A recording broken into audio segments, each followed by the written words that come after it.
In today's video, I'm going to be talking you through this lens here. And this lens has absolutely fantastic image quality. It's small and lightweight, which as regular viewers of the channel will know, I absolutely love. And it's really, really budget friendly as well. So why do I hate it? It is actually a lens that I find absolutely unusable. I am not going to be keeping this. I have to send it back because of one major flaw. But let me tell you about all the good things first. So without further ado, let's get into it. So the lens we're going to be talking about today is the Viltrox AF 56mm 1.4 E mount. It comes in Fuji X mount as well. It might come in the Nikon Z mount, is it? Yeah, for the new Nikon cameras. So yeah, Viltrox has done an amazing job with this lens. It is absolutely stunning. And let's start with the build quality. It is mainly metal construction. It doesn't have weather sealing, unfortunately, so that is a little bit of a drawback if you shoot outside in all weathers. You know, there may be an issue with you shooting in sandy conditions, snowy conditions, things like that. But for me, the main reason I bought this lens was literally just to shoot like close-up images of fungi with my macro extension tubes. If you're interested in watching the video where I run you through my technique of shooting macro fungi with extension tubes, I'll pop a link up here for you to watch that video. But yeah, that was the main reason that I wanted this. So getting nice sort of vignettes of nature and wildlife and things like that. So for me, the fact that it wasn't weather sealed wasn't a huge issue. But there is that one issue that is going to overtake all of the plus points, and it is something that is pretty unforgivable at the end of the day. So it's got a lovely smoothly turning focus ring as well, and it's also got an aperture ring. So it goes from 1.4 all the way through to f16, and then if you put it to the red marking all the way at the end, then that's going to put it into kind of automatic mode basically.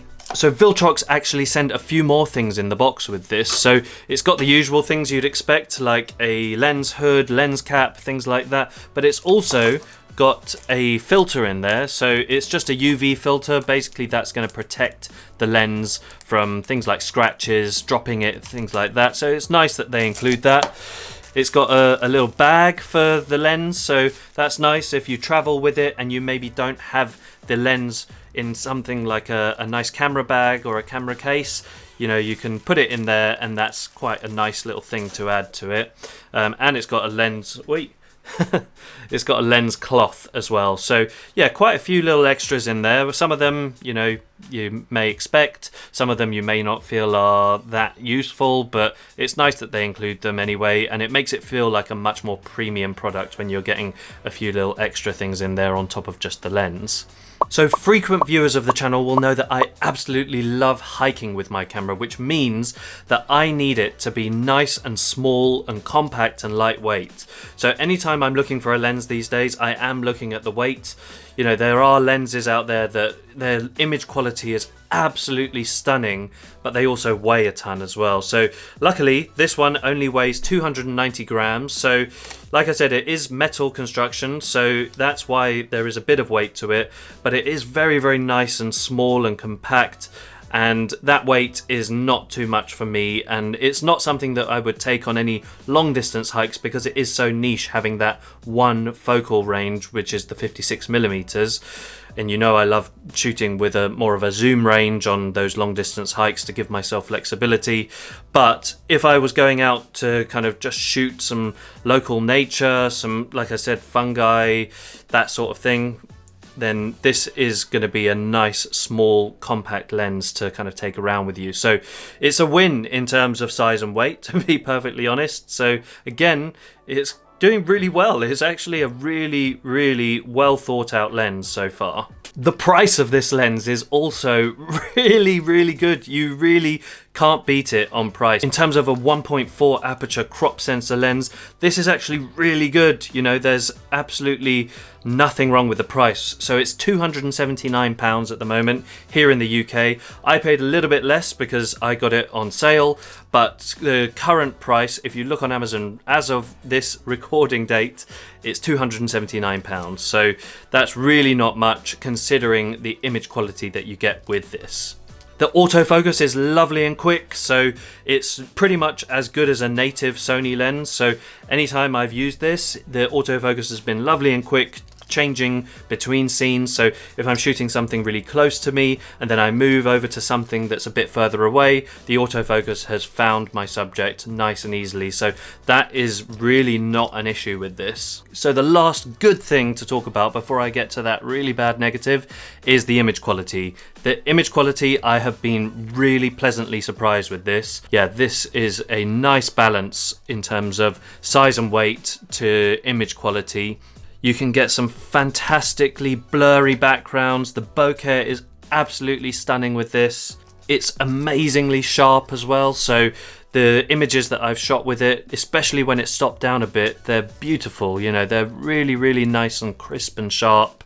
So you can't fault it on sharpness at all. But where you can fault it, and yeah, we are going to get onto that negative now, is the aperture ring. And this fault is, it's so bad. So the aperture ring, it moves so smoothly and there's no clicks, so you can't turn clicks on or anything like that, that if you just have it set in automatic, or in fact if you even just have it set to any of the numbers on it, it's so easy to just nudge it a little bit. You know, sometimes you just nudge it a bit of a stop and then you realize, what the hell's wrong with my camera? It's not changing aperture, it's just not doing what I would expect it to do. And for me, that is just unforgivable. It means that it's a pretty unusable lens. So all of those plus points, I don't know about you, maybe you think you could live with an aperture ring that moves when you're not expecting it to, and the aperture changes without you realizing.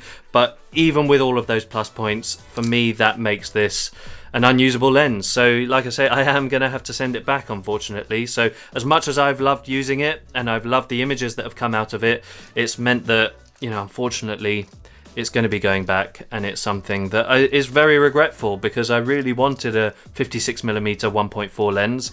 So I'm going to have to go back to the drawing board with that, and I'm going to have to look for something else. So if you have any advice on what you've used with a Sony camera, maybe you've used the Sigma 56mm, then let me know, because I'm interested to find out more about it, because this should have been a winner.